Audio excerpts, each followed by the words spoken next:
together, that's what God says.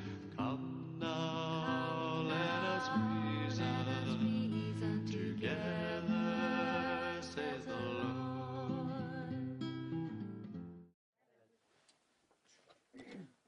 Let's open with prayer.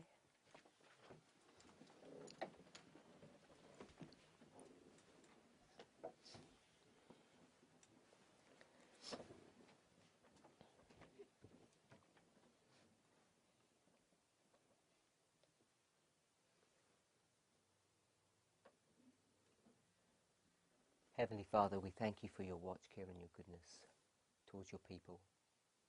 As we've gathered together in this sanctuary, we want to ask for your blessing upon us. We want to offer you acceptable service in your sight through our songs, through our prayers, and our meditation upon your word. We know that your will for your people is that we might be renewed, not only in body, but in spirit. May our time together help to accomplish that end that you have always wanted for us. In Jesus' name we pray. Amen. So, if we're okay, we're going to take all this information about Isaiah 46 out.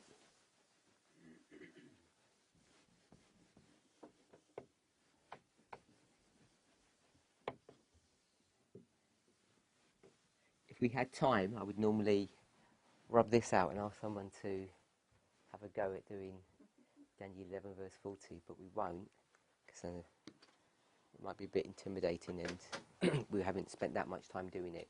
But hopefully we can remember the gist of how we approached verse 40.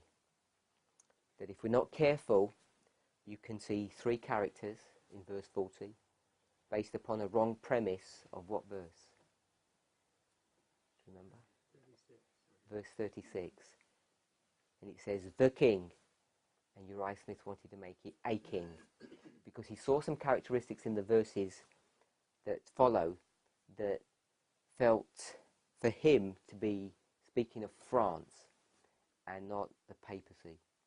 And if you do that, you come into the verse 40 and you begin to see how history was fulfilled, literally, that France interacted with Egypt and Turkey. And there was a logical reason for making Turkey part of the empire of the King of the North. He had some logic for that.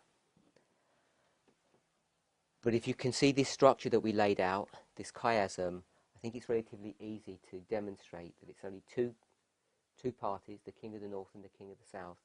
And then you start introducing history and other Bible passages, and you can begin to see that it's a robust defense of our position of the time of the end. And the most important thing we want to understand, besides the time of the end being a point in time and a period, that it says at the time of the end. And if it's at the time of the end that this happens, which everybody agrees on, it's also at the time of the end that this happens. And we know that this event here, when the King of the North comes against the King of the South, it was future to the King of the South attacking the King of the North, or Napoleon Bonaparte, through his general, separating from the papacy, and then at some later date the papacy would come against the King of the South, who now transitions into Russia or the Soviet Union and not France. Yeah. Any questions on that?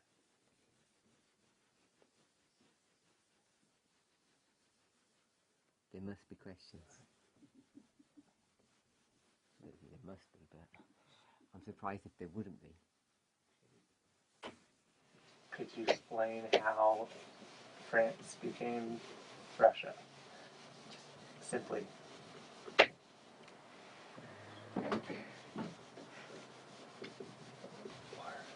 Or maybe just briefly. So the question is, how does France become Russia? So, The King of the South come from France to Russia. So what's the first question we should ask ourselves? Not just how France becomes Russia, but how France Was the king of the south. became the king of the south. How does France become the king of the south? So we'd have to go back to the beginning of the chapter. I don't know if we've all read Daniel 11, or if we're familiar with it. If we went to verse 1,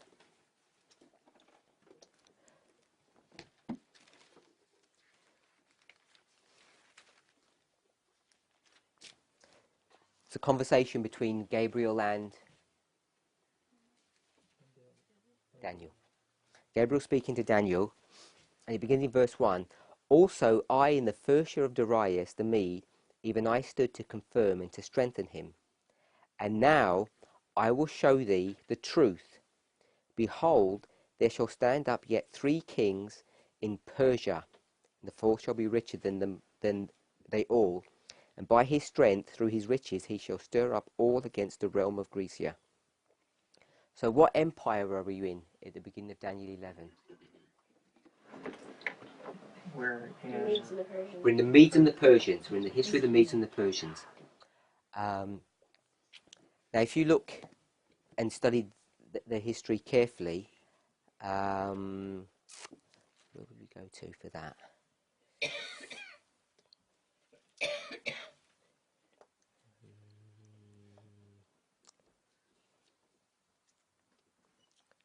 If you went to Daniel chapter 8, verse 3, so Catherine correctly said that it's the Medes and the Persians, but we want to see something about this history. Daniel 8, 3. Could you read that? Then I lifted up my eyes and saw, and behold, there stood before the river a ram which had 2 horns, and the 2 horns were high, but one was higher than the other, and the higher came up last. Okay, so if we had a chart, the 1843 chart, we could see how this vision is structured. But do we all know that this ram that's being discussed here is a symbol of Medo-Persia? Yeah? Does everybody know that?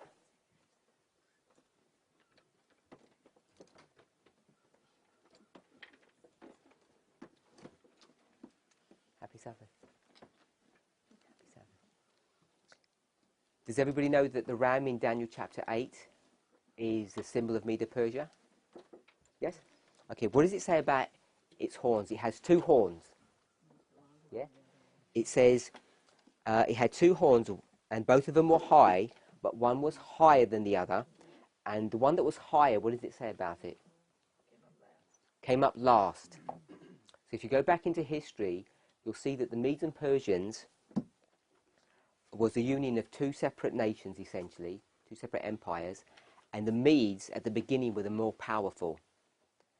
And they began to fade and lose their strength, and the Persians came into the ascendancy.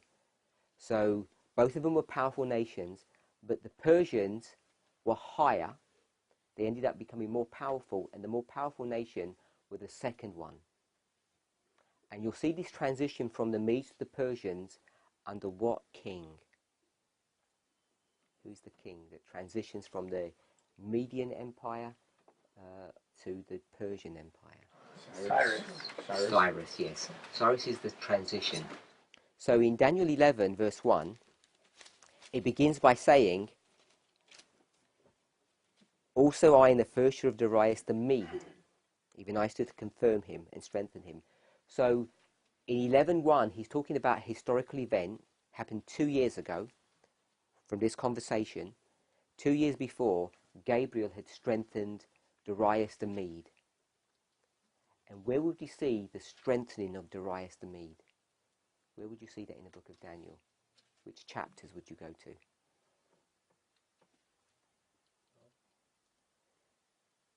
We could go to Daniel chapter 5, and we could go to Daniel chapter 6.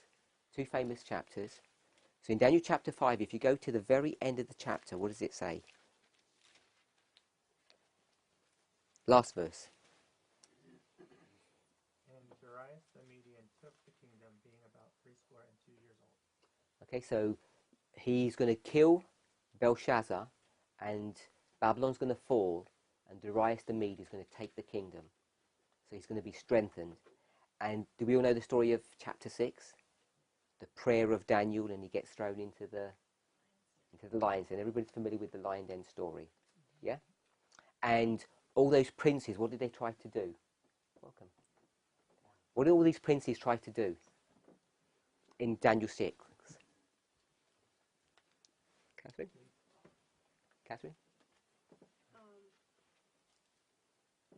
Everybody knows this Bible story. It's a children's Bible story. What did the princes... Trying to they didn't like Daniel having power. They didn't like Daniel having power. And even though that's the surface story, that they hate Daniel, what they're actually trying to do is secure power for themselves. So it's not just they don't like Daniel. Who else don't they really like? The king. They don't like the king, and they try. It's an attempt to try and usurp authority from the king to themselves. But through the ministration of Daniel, that work is going to be prevented. So that's why in Daniel 11, what does Gabriel say? He strengthened Darius. He strengthened his empire and his ability to rule. And why would he do that? Why would God strengthen Darius? Does he care about Darius? Of course. I mean, he's a human being and God cares about everybody. But does God really care about Darius in a prophetic sense? What's the purpose of strengthening Darius? Don't know? Why would you think he wants to strengthen Darius? I think to have things happen the way it's supposed to happen. And what is supposed to happen? God's people are in Babylon. And To bring them out of Babylon. So God wants to protect his people, and to protect his people he needs to protect the king, because the king is going to begin to show favour towards God's people as he does in Daniel 6, and the princes want to prevent this. So not only do the princes want to stop God's will for his people, but they also want to try and take control of the kingdom. So God is going to strengthen Darius. Now this work of strengthening Darius and trying to take his kingdom doesn't end with him, because 2 years later Darius is going to die. And who's going to take the kingdom? Cyrus. So in Daniel 11, Cyrus is reigning. So Cyrus is reigning now, and Gabriel's saying, in the same way that I strengthened Darius, I'm going to strengthen Cyrus. So it begins in the reign of the Persian Empire, and we could read the first few verses, but soon after this, what's going to happen in verse 4? It says we read verse 2, there are going to be these Persian kings that rise, and they're going to make war against Greece. And then in verse 3, and it says, the mighty king shall stand up, that shall rule with great dominion, and do according to his will. Verse 3, Daniel 11 verse 3. Who's this mighty king? One of the most famous kings in secular history. Connected with Greece, because he talks about Greece in verse 2, and in verse 3 it says there's this mighty king that's going to stand up. Do you know who Alexander the Great. This is Alexander the Great in verse 3. So you can see the transition from the Persian Empire to the Grecian Empire. In verse 4 it says when he stands up, he's going to come to his end, and his kingdom's going to get divided into 4 sections or 4 segments. Yeah, these are the 4 generals of Alexander the Great. I think we're all reasonably familiar with that history. And once you get from verse 4 into verse 5, it now begins to speak about the king of the south, and it then's going to start talking about the king of the north.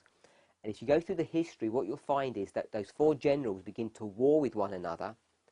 2 of them die, and you have 2 remaining. And one of them's called the king of the north, and one of them's called the king of the south. Yeah?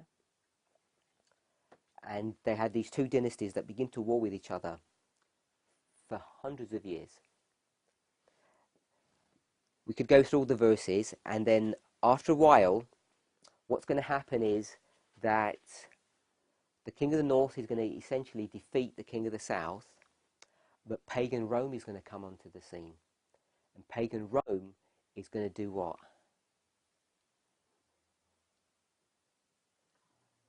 So if we just looked at this simply, we went to Daniel, say if we went to Daniel chapter 2, you've got Babylon, Medo-Persia, Greece, and then Rome. And Rome is in how many phases? Two. Two. Pagan and papal. So Daniel 11 begins here in the Medo-Persian reign, and then we went to Greece, Alexander the Great. His kingdom's going to get divided into 4 sections, and then what's going to happen as they come to their end? What are we expecting to see? Rome. Rome is going to take over. Yeah? So Rome is going to begin to take over, and first it begins with pagan Rome, and then it's going to be papal Rome. So most of Daniel 11, or a lot of it at least, is talking about the transition from Greece to pagan Rome. Now in Daniel chapter 2, it happens in a verse.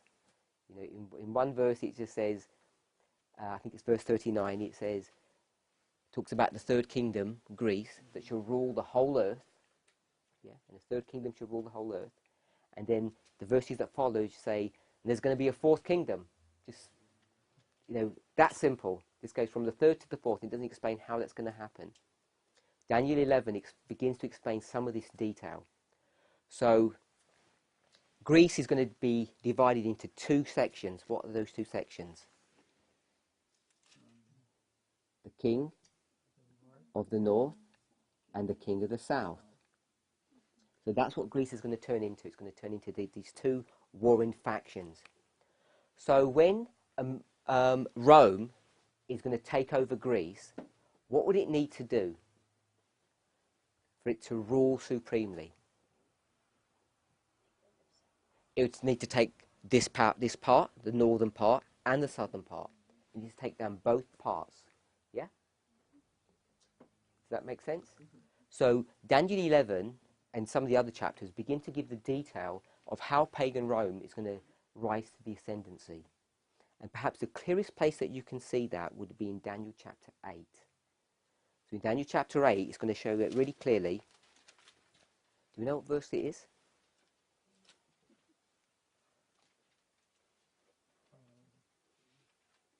It's 21. We go to verse 9. Verse 9 is going to explain it reasonably clearly. And out of one of them came forth a little horn. And I'm suggesting that this little horn is a symbol of pagan Rome, which waxed exceeding great toward the south and toward the east and toward the pleasant land. So when pagan Rome is going to rise to the ascendancy, what's it going to do? It's going to take down how many territories? 3. 3. 3, yeah? Do you remember what they were called? The south? Yeah, south, east, The east. and the pleasant land. And the pleasant land. So what is the pleasant land? United States. Israel, yes? Yeah? So I'll call it the glorious land, which is the phraseology that's in Daniel 11. It's going to take down 3 territories. So we can see that you've got a south and a south, so that kind of matches up.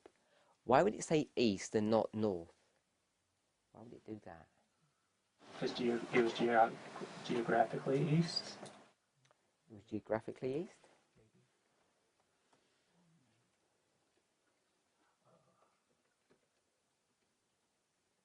So you're right, it's actually geographically east, because now the centre of attention is shifted from Israel to Europe. And now it's going to be east of Europe. And this is Egypt, which is reasonably straightforward. What's the east? What country would that be? You know? Don't know if we know our history on that. It's Syria. And this is Israel. So, with respect to Rome, Syria's east of it, essentially. But with respect to Israel, where is Syria? North. It's north. It's due north. So this is the north, and this is the south. So you can see that this east here is a symbol of the north, king of the north, and Egypt is a symbol of the south, king of the south. So when pagan Rome is going to rise to the ascendancy, it's going to take down both entities. And you'll find that it's the taking down of Greece is quite complicated. Greece becomes an extremely powerful and integrated nation, and it's quite hard to bring it down. It ends up doing it in a number of phases, a number of steps. But first it's going to take down the Syrian part, then Israel, and then Egypt. Okay, so I'm going to do it in the order that it actually happened. 1, 2, 3. Okay, so Rome has taken down Greece. It's destroyed the king of the north and the king of the south. And the king of the south, remember, was Egypt, but it's the Grecian Empire. Everybody's heard of Cleopatra the Great?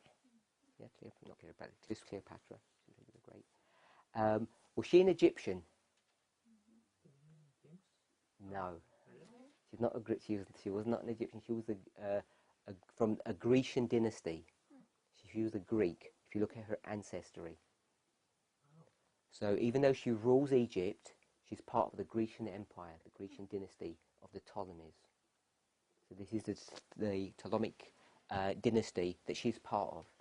And she really is the last of the line of all of that long and complicated family tree. So she's not an Egyptian in the way that we might think that she is. Yeah.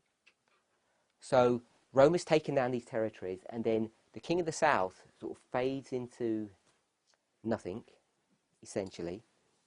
And you've got pagan Rome, who's now the king of the north.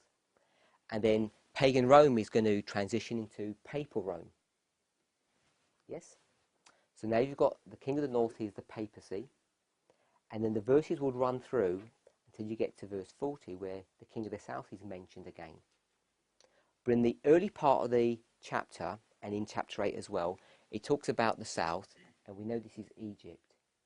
So we want to see what empire is symbolized by the king of the south or Egypt.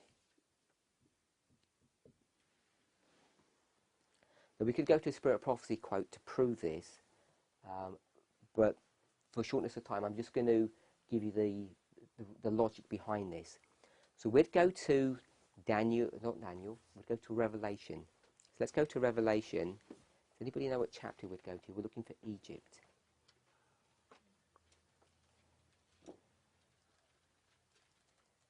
It's chapter 11.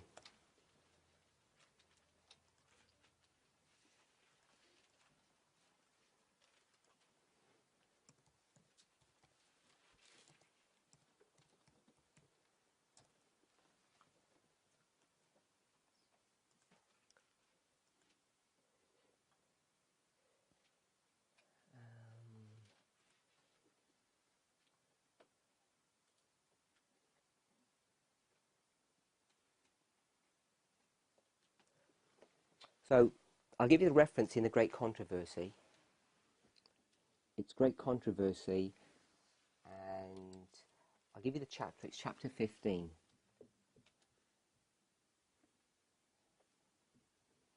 And the title for this chapter is called The Bible and the French Revolution. The Bible and the French Revolution. And it's going to explain that. Let's go to Revelation 11 first. And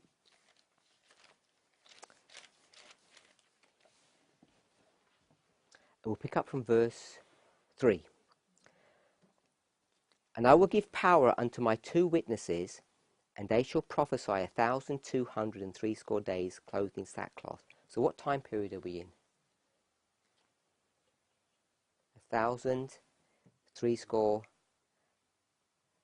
260 days. Are we here? Yeah. The 1260? So we're in the Dark Ages. So we'll put a line here. We're in the 1260. And what's happening during this time period, according to the verse. What's happening during the 12:6? Just a simple reading of the verse. What's happening? God's two witnesses are lying dead in the streets. It doesn't quite say that in the verse Not yet. quite yet, but that's what's happening. It's going to happen. It Being says, repressed. The word and of not- God. sorry, yeah. And I will give power unto my two witnesses, and they shall prophesy 1,260 days. So the two witnesses, I'll put 2W, they're prophesying for 1,260 days. Yeah? And what are the two witnesses? The Old Testament and the New Testament. In the next verse, it tells you, These are the two olive trees and the two candlesticks standing before the God of the earth. okay, so these are the two olive trees and two candlesticks. So if you think about the two olive trees, where would that take you? Zechariah? Take you to Zechariah. I think it's chapter 4. So we're not going to turn to Zechariah chapter 4, but there's a whole vision that Zechariah has about these two olive trees and what they're going to be doing. So these two olive trees that are in heaven, and there are branches from them, and they feed oil from heaven through pipes down here onto earth. Are we vaguely familiar with that vision? Yeah? So some people are, some people aren't. So it says that they're these two olive trees, or the two candlesticks standing before the God of the earth. Now, when Ellen White makes an application of these two witnesses, she's going to tell us that they're the Old Testament and the New Testament. Yeah, which is correct. So we could put the Old Testament and the New Testament, but in Revelation it doesn't tell you that it's that. It says these two witnesses. It says that they're two olive trees, and then it says, "If any man will hurt them," who are the them? The two witnesses. We can see that. "Fire proceedeth out of their mouth, and devoureth their enemies. And if any man will hurt them, he must in this manner be killed." These, who are these? Two witnesses, have power to shut heaven, that it rain not in the days of their prophecy. So, this is the days of their prophecy, and what do they have power to do? So it doesn't rain. So 1260 is 3.5 times, isn't it? Yeah? Time times and the dividing of time. So it's 3.5 years, or times. Yes? So which prophet has the ability to shut up the heavens so it doesn't rain for 3.5 years? Who has that power? Elijah. Elijah. So you know one of these witnesses is Elijah.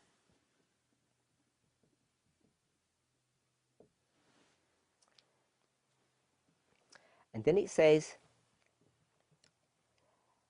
"And have power over waters to turn them to blood, and to smite the earth with all plagues as often as they will." Who has power to do that, to turn the water into blood and to bring plagues down from heaven? It's Moses. So they're also a symbol of Elijah and Moses. And it says in the verse before, "If any man will hurt them, fire proceedeth out of their mouth and devoureth their enemies." Which prophet has the ability to bring fire down from heaven and to kill you? Elijah. Elijah. Do you remember that story? Yeah, these soldiers come in 50s and they're rude to him. And they said, "The king demands that you come." And he says, "And why?" He says, "Because you're a prophet of God." He says, "If I'm a prophet of God, I'm going to prove it to you." And he brings down fire and he kills 50 men without even blinking an eyelid. Then another 50 come and he kills them. Then a third group come, and this captain now is begging because he knows what's about to happen. So he begs Elijah to come, and Elijah doesn't kill them. So Elijah has power to stop the heavens and to bring fire down. And Moses can turn water into blood. And also, what can he do? Send plagues. Now, there's another fire that comes down, which isn't the fire of killing people. Which fire was that? It's on a mountain. Mount Carmel. Mount Carmel. And there's a competition, isn't there? Between two prophets. Who's the two prophets? Elijah and prophets of Baal. prophets of Baal. And what's the competition? See whose God is the true God. And how do you know who it is? Who can bring? Fire down from heaven. Okay, and who wins? The true God, God of heaven. So Elijah wins because Elijah can bring fire down from heaven. Yeah. We're in Daniel. We're in Revelation 11. Let's just go 2 chapters forward to Revelation 13 because I want us to see something here.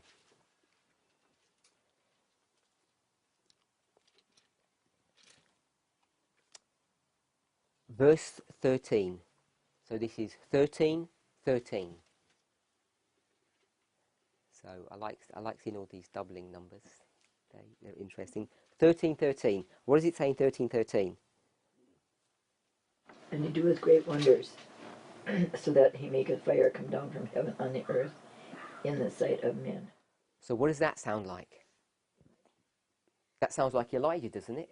Bringing fire down from heaven. Yeah? But is this Elijah that's doing this work? No, it's the beast. This is the beast that comes out of the... Which beast is it? Verse 11. It's the beast that comes out of the earth. And who's the beast that comes out of the earth? We're located. America. It's the United States. So the United States is going to have this power to bring down fire from heaven. Yeah? But if you remember, I think the first evening that we were studying together, according to Revelation 16, verse 13, how many powers are there? There's 3 powers, and what are their names? Oh, there's The dragon the dragon, the beast, and a false prophet. and the false prophets. And who did we say these 3 powers are? Who's the dragon power? What empire would they be today? Or what entity? The dragon would be Not the papacy. Dragon wasn't the papacy. Kings, rulers and governors have taken upon themselves the brand of Antichrist and are represented as the dragon. United Nations is the So dragon. this is the United Nations. And the beast, Would be the papacy. papacy. And the false prophet Would be the Protestant church. would be the USA. We just think about countries. Yeah? So the United States, the false prophet. So on Mount Carmel, how many prophets do you have? Elijah and on Mount Carmel, the prophets of Baal, which are true prophets or false prophets? False prophets. So we just said that the false prophet is the United States. We studied this the other night. But it's also the earth beast. And what does the earth beast do? He sends fire. He makes fire come down from It brings heaven. fire from heaven.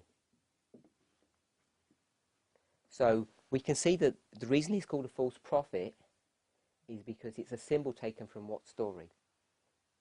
Mount Carmel. This is the story from Mount Carmel. So at the end of the world, who brings fire down from heaven? Is it Elijah or the prophets of Baal? Prophets of Baal. Prophets of Baal. So we can see that there's this shifting now. So the false prophets, I'm going to call them the prophets of Baal.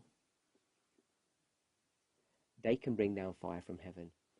So Revelation 11, these 2 witnesses are connected to Revelation 13. We can see that connection, hopefully. So coming back to Revelation 11, and we read verse 7. And when they have finished their testimony, the beast that ascendeth out of the bottomless pit shall make war against them and shall overcome and kill them. Now it says in the verse, when they have finished their testimony.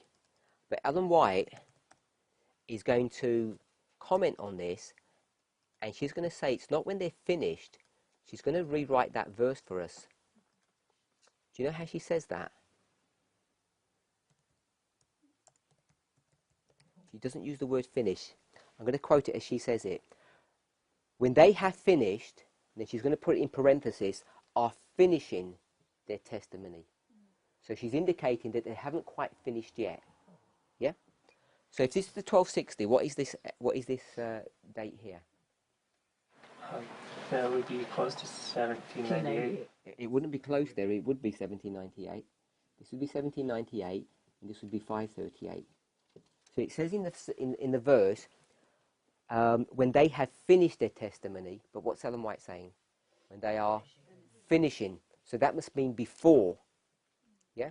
So a little bit before 1798, here, I'll take this line out here, what's going to happen to them? They're going to be killed. So they're going to be killed before 1798. So this begins to open up the structure of who this power that's been identified here is going to be. We haven't even got to the power yet, but it's going to explain it in a minute. And their dead bodies shall lie in the street of the great city, which spiritually is called Sodom and Egypt, where also our Lord was crucified. Now, was Jesus crucified in Sodom? No. Was he crucified in Egypt? No, he wasn't really crucified. So how can Jesus be crucified in Sodom or Egypt if in real life it never happened? What does it mean where it says our Lord was crucified? How would we understand that? Because it wasn't in his person, was it? It wasn't literally Jesus. Sorry? The prophets, the witnesses. The witnesses, the prophets.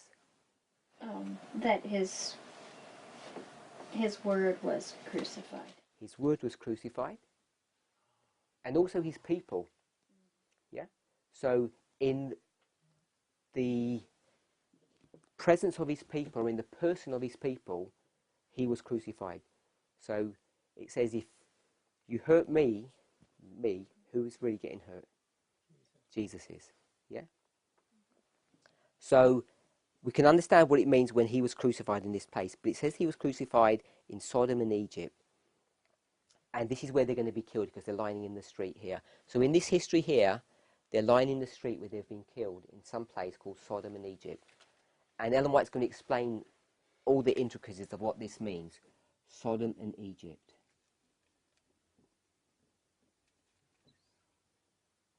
Do we know who this power that's been referred to is?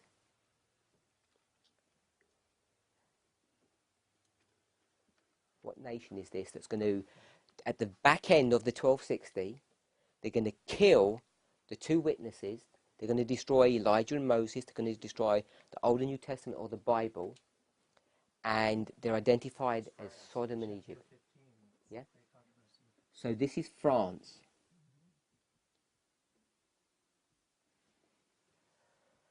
So France is symbolized by Sodom and Egypt. What is Sodom a symbol of? Sin? Sin, yeah. Sin. Licentiousness, we could say. Yeah? And Egypt is a symbol of? Atheism. Atheism. Remember when Moses said, the Lord has said to you, let my people go. What does Pharaoh say back to him? Who is your God? I never heard of your God. Which is not true, obviously. So he says, I'm God. Yeah? I'm God, and I don't recognize your God. And when we claim to be God ourselves, that's the epitome of what atheism stands for. And that's why we call it atheistic France. Yeah? Atheistic France comes from this symbol all the way back down from Pharaoh. So Sodom and Egypt is a reference to atheism and licentiousness. Two characteristics of France in this history.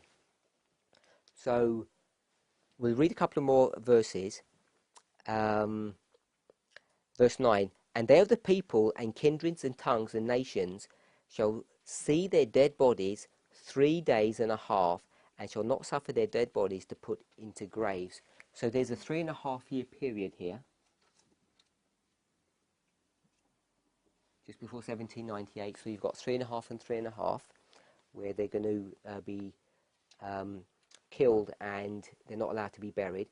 And they that dwell upon the earth shall rejoice over them and make merry and send gifts one to another, because these two prophets tormented them that dwell on the earth. And after 3 days and a half, the Spirit of life from God entered into them, and they stood upon their feet, and great fear fell upon them which saw them.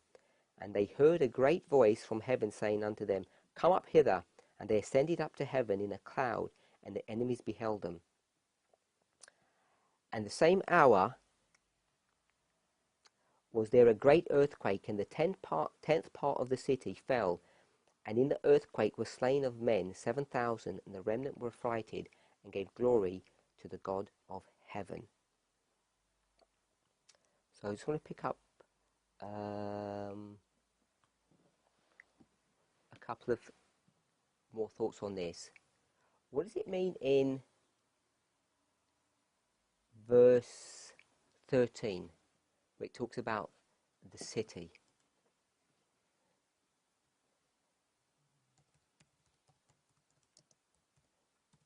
Is it the same city as verse 8? So, and the same hour there was a great earthquake, and the 10th part of the city fell. But in verse 8 it says, And their dead bodies shall lie in the street of the great city, which spiritually is called Sodom and Egypt, where also our Lord was crucified. So there's a great city in verse 8, and here it says a 10th part of the city fell. So do we think that they're the same city, the great city and this other city in verse 13? Remember we spoke yesterday, what did we say about the problems in proof texting? Because if you take verse 8 and you say city, and you take verse 13 and you say city, what would you naturally think? They're the same, they'd be the same city. I don't think they're the same city.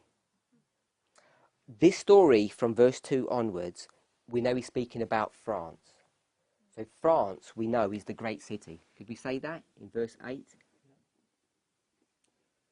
The great city is France. And France is going to fall or collapse. And when's it going to collapse? Here in 1798, it's going to collapse. Or at least in this history, in this 3.5 year period, it's going to collapse in this history.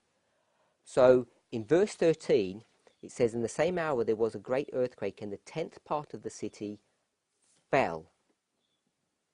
So now you've got another city, and only 1/10 of the city is going to fall. What city did we say that is falling in this history, or the subject of Revelation 11? What's the subject of it? It's France, isn't it? So I'm suggesting that 1/10 of the city equals France. So if France is 1/10 of the city, what is the city? Can't be France. So we've got a lot of symbology. So Daniel 2, you've got 10 toes. Daniel 7, you've got 10 horns. 10 horns. And we could go to Revelation. In fact, we could go to Revelation 12, 13, and 17. And what do we see there? 10 horns again. So let's go with this one here. This history here. We all know Daniel 7 reasonably well. It has 4 beasts. What are the 4 beasts of Daniel 7? There's the lion. Lion. Here's the lion.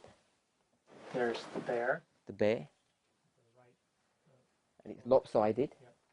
There's the leopard. Leopard. And then there's the iron beast. Yeah. So there's an iron beast, and what's on the head of the iron beast? 10 horns. Yeah. And those 10 horns are a symbol of the nations of Western Europe, part of the pagan Roman Empire. 3 of them get plucked up. Do we know who they are? The Ostrogoths. Early The Ostrogoths, the Vandals, Vandals, and on the start of the H. and the Heruli. Good. The Heruli, Vandals, and Ostrogoths in that order. So there were 10 to begin with. And who was one of the 10 kingdoms that we're speaking about in Revelation 11? France. So it's France. So when it talks about the 10th of the city, it's talking about France. So what was the whole city in the context that we've just described it as? You've got the head. It's got 10 horns. And what is this head? What empire is this? It's the iron beast of Daniel 7. So it's Rome. In this context, it's pagan Rome. And a 10th is France. Can we see that? So, if you went to Daniel 2, the story begins in Babylon, doesn't it, here? Yeah. Then it goes Babylon, Media, Persia, Greece, pagan Rome, then papal Rome. But what's papal Rome called at the end? What's her name? She's got a different name. In Revelation 17. But before we give the verse, what have we got here? The beginning and the end. The Alpha and the Omega. And what is that symbol teaching us when God talks about the Alpha and the Omega, the beginning and the end? What's the point that he's making by that? Sister Wendy? We discussed this, that when God says, I show you the end from the beginning, Isaiah 46 verse 10, what's the point he's trying to show us? That things will be repeated? Things will be repeated. And we did a story of Noah, and in Noah, it says, as it was in the days of Noah at the beginning, so shall it be at the end of the world. So what were they doing at the beginning? Eating, drinking, marrying, and there's a flood. So what will there be at the end of the world? Eating, drinking, marrying, and there'll be a flood. They're the same. So we'll use the same principle here. What nation or power or empire do we begin with? That's the Alpha. Babylon. So what would the Omega be? Babylon. It'd have to be Babylon at the end. So if we went to Revelation 17 verse 5, it talks about a woman who's riding a beast. And upon her forehead was written the name. Could you read that for us, sister? Yeah? Mystery. I'll read it out loud for us, yeah. You can do the whole verse. Mystery, Babylon the Great, the mother of harlots and of the abominations of the earth. So her name is Mystery Babylon, and at the beginning the name was Babylon, or what we might call Babel. Yeah?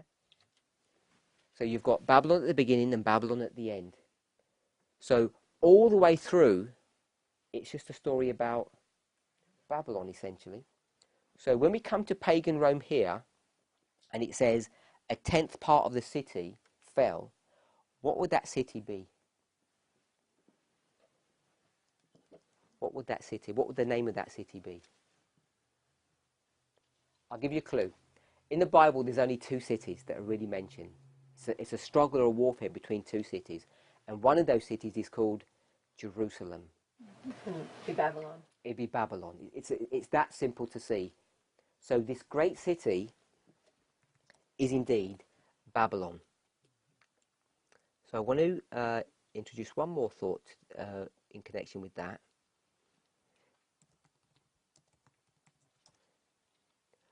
So let's go to Revelation 16, verse 10. No, verse 19.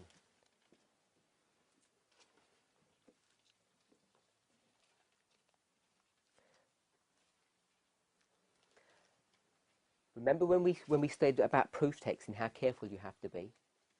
Because in Revelation 11 verse 8 it said, their bodies shall lie in the street of the great city. So if we proof text great city, it would take you to Revelation 16 verse 19. So let's read Revelation 16:19.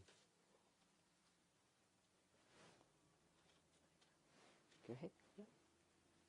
And the great city was divided into 3 parts, and the cities of the nation fell. And great Babylon came in remembrance before God, to give unto her the cup of the wine of the fierceness of his wrath. Okay, so it mentions great city. So if we proof text both of those, we would think that in Revelation 11, that great city would be the same as the great city in Revelation 16, and they're not.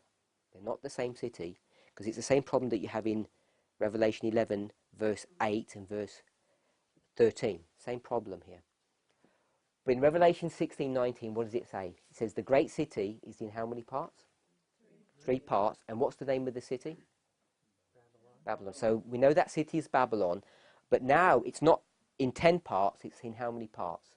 3 parts. And what are the 3 parts that it's divided into? If you drop back to verse 13, it's going to tell you the 3 parts.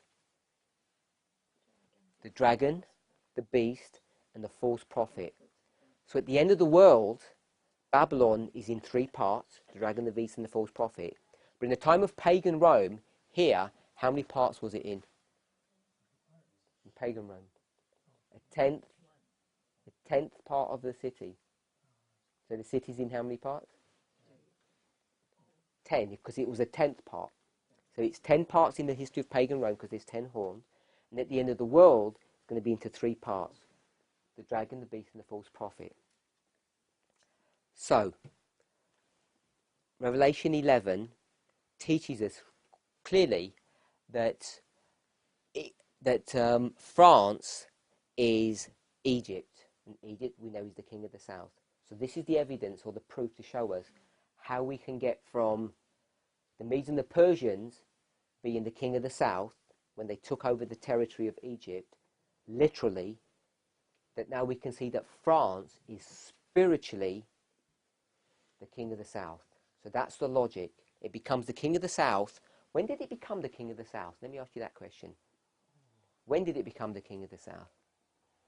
Whatever year they decided to. I don't ask the literal year. I'm just saying, would it be back here, back here? Where would we, if we put a marker on it? Right there it killed, in between 538 and 1798. So you're going to put it somewhere in between here. Okay? So let's go to verse 7.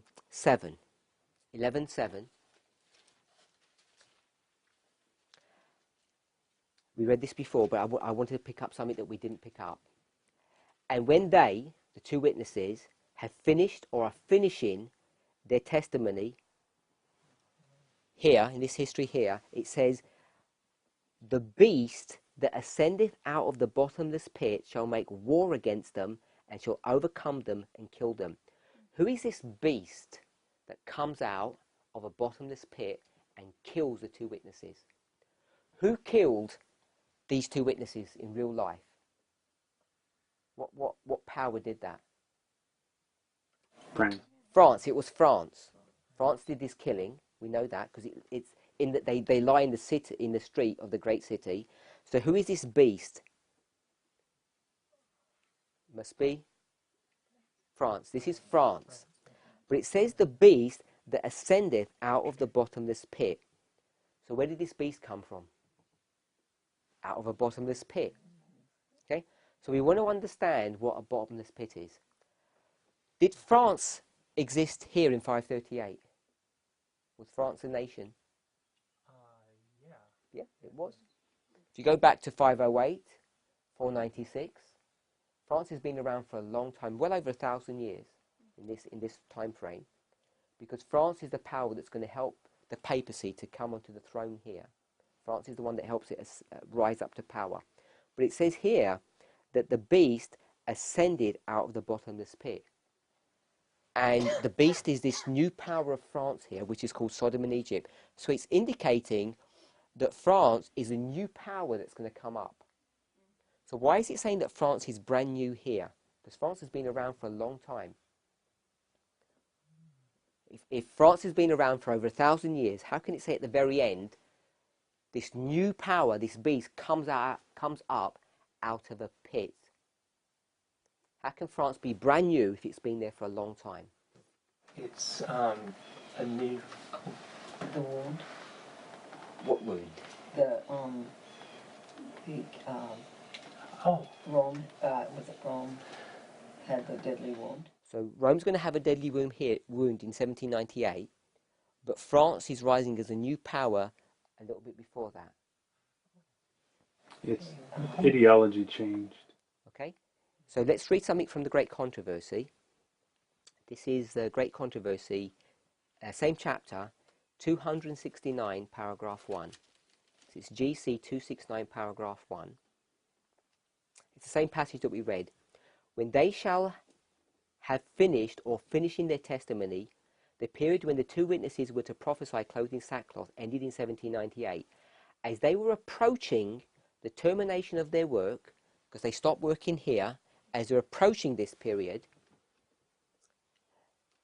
war was to be made upon them by the power represented as the beast that ascendeth out of the bottomless pit. In many of the nations of Europe, the powers that ruled in church and state had for centuries been controlled by Satan through the medium of the papacy. So, who was controlling France for all of this time period? Satan. Satan. I'll read it again. Had been controlled by Satan through the medium of the papacy. So who's controlling them through all of this time? It is Satan, but it's the papacy. And the papacy is what religion? Catholicism. Catholic. So, and France is what kind of a nation? What religion? It's Catholic. All of this time period, it's Catholic. In fact, they were really the first Catholic nation. So it's Catholic, a Catholic nation. Then it says, but here is brought to view a new manifestation of satanic power. So what was the satanic power through this history? It was the papacy, which was controlling France. But now there's a new manifestation of satanic power. And who is this new satanic power? France. It is France, but it's a new manifestation of his power, or a new religion, and it's atheism. So it's a new manifestation of satanic power. First it was Catholicism, and now it's atheism. So that's why it calls it, it comes out of a bottomless pit, and France is now going to become a new power, a new entity. So it changes its religion. So we want to understand that when a power comes out of a bottomless pit, first of all, it's a power that comes from Satan, and it's a new manifestation of his power. Who, besides France, is identified as coming out of a bottomless pit, a new manifestation of satanic power? Do you know what other nations are identified with that phrase? False prophet. Or United States. where is it? It's in Revelation. We could go to Revelation 9, and we'd see that there's a power that comes out of a bottomless pit in Revelation 9. Do we know what power that is?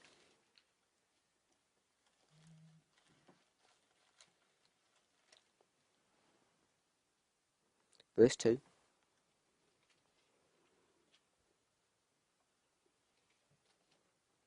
And he opened the bottomless pit, and there arose a smoke out of the pit, as the smoke of a great furnace, and the sun and the air were darkened by reason of the smoke of the pit. And then it talks about like locusts coming out. Do we know what power this is speaking of? The one I would think of is Egypt. It's not Egypt. Brother James? Islam. This is Islam. This is Islam. Way back hundreds of years ago, when Islam became a power to be reckoned with, and it entered into the stage of prophetic history. It's around in the time period of the 600s, around 606 is where it begins. So it talks about a bottomless pit, a power coming out of the bottomless pit in Revelation 9. We've just read Revelation 11.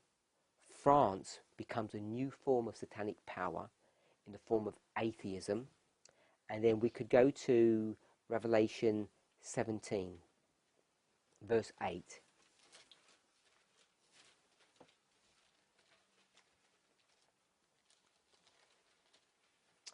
The beast that thou sawest was and is not, and shall ascend out of the bottomless pit and go into perdition. So if it says that it was and is not and shall ascend, what does that mean? Past, present and future, we understand that. So if I said someone is not, what condition are they in today? Sorry? Dead. They're dead. And if I said they were alive, they're dead now, and what's going to happen? They shall ascend. So if you're alive and you're dead now and you're ascending, what is the ascending? What do we call that? Resurrection. Remember we spoke about the resurrection. And who is this beast power that's being spoken of here in Revelation 17?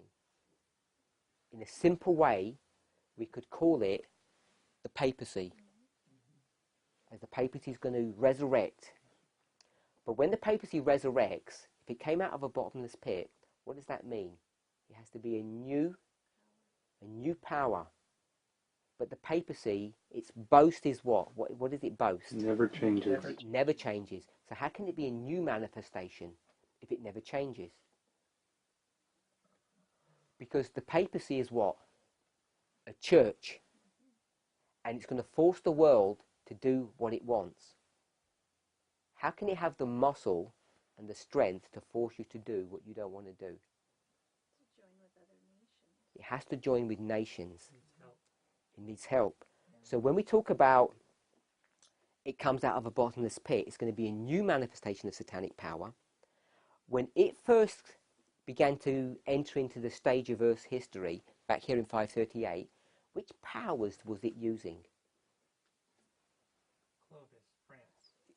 So we could say specifically a nation, but I wanted to point out it's talking about these 10. And where were they located? Europe. So when the papacy first arose, it was in Europe. But when it resurrects, it's going to be a new manifestation of satanic power. So who's it going to co-op now? So it'll eventually be the whole world, but who does it begin with? United States. It begins with the United States. So here you begin to see the role of the United States, where you're going to get this new manifestation of satanic power. Because the United States is going to change its religion from Protestantism to Catholicism. Or no, it's not even going to be atheism, it's going to be Catholicism. Okay, so we spent some time showing how you can go from Egypt, which is Greece, remember, here's Greece, is Egypt, king of the south, and it then transfers to France. So France is now going to be the king of the south. And what is it symbolized by, or it's epitomized by? Atheism. Atheism.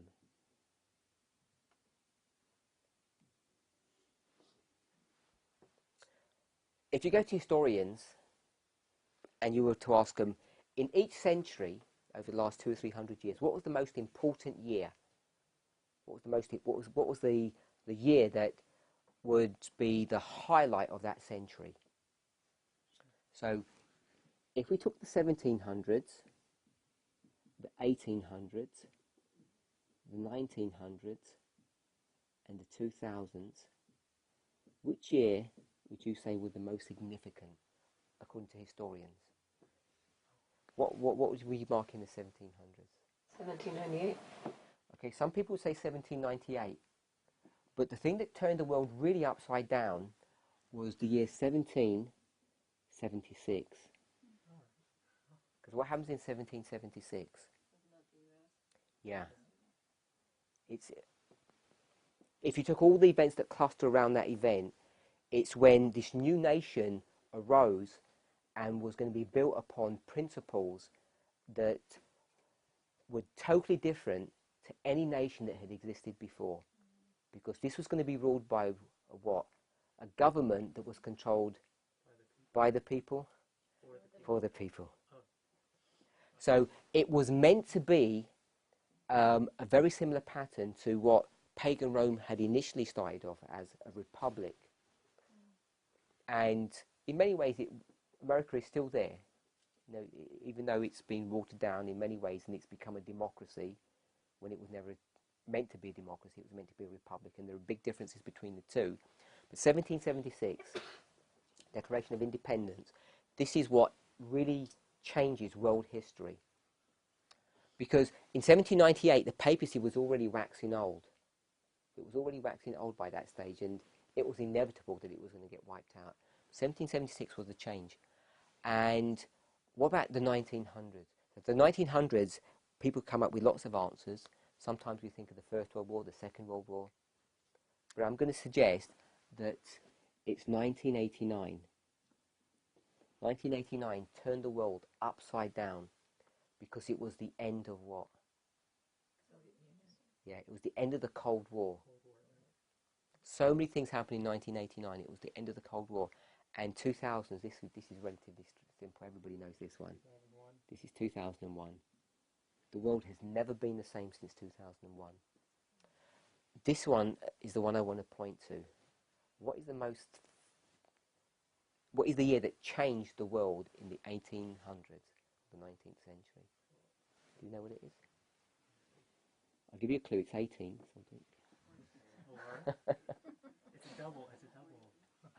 It's 1848. 1848. Do we know what happens in 1848? If you go, you can check. It's easy to check. In Europe, there's a wave of revolutions that begin. In nearly every single country, you get revolution, bar essentially two. One of them is the UK, and the other one is Russia. Besides that, virtually every other country has a revolution, and they essentially depose the monarchy. And they have varying forms of government, either they're democracies or socialistic governments. But this is the year of revolution. And only a few short years before here, who started the revolution? It was France. So it starts in the West, and this revolution basically topples down government after government, country after country, all the way through Europe. And it happens in this one fell swoop in the year 1848. And then when it gets to Russia, the Tsars stop this thing, and it's not going to penetrate into Russia. Russia remains firm. So it takes a few years longer for this revolution to enter into Russia and depose the monarchy there. Do you know what year that happened? 1917, the Bolshevik Revolution. So in 1917, Russia finally succumbs, and it turns from the Russian Orthodox Church into what we understand an atheistic power. Or communism, or socialism. So the reason why we say that the King of the South in Daniel 11 verse 40 begins with France and ends with Russia, because it really is identifying the two extremes of Europe. Now, some people don't think that Russia's part of Europe, but it is. Both prophetically, Ellen White comments on that, and it's part of Europe. So the logic that we used, that the King of the South begins with France and ends with Russia, is through the revolutions that began in 1848, really began back here a few years before 1798, swept through Europe in 1848, and then eventually culminated in the Bolshevik Revolution of 1917. So that's the reason why we say Russia is the king of the south at the end of the world. It has all the characteristics of the French Revolution, particularly the one about Egypt with atheism. So that's the logic of why we say king of the north and the king of the south. And the reason why we picked 1989, because it marks the end of the Cold War. And it marks, or it's marked in this verse, verse 40, Daniel 11, verse 40, that the king of the north is going to come against him, the king of the south, with chariots, horsemen and ships, which is economic and military strength. And I think we're all familiar with the secret negotiations or the alliance between the United States and the papacy in the 1980s with Ronald Reagan, as they began to maneuver themselves to bring down the Soviet Union. And that work that began in 1989 hasn't finished yet. It hasn't finished. So yes, thank you. So we're going to have a break for until 12, or what time? 5, 10 minutes. Oh, okay. So we'll have a break till perhaps 11:30. Yeah, let's pray.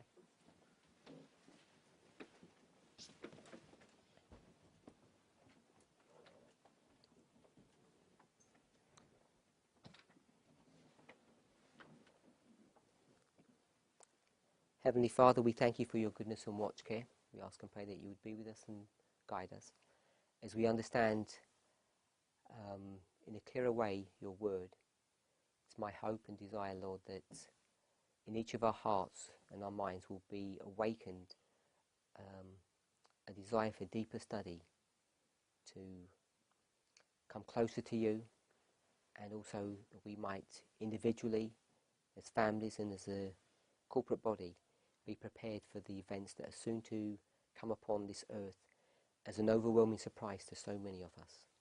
In Jesus' name we pray.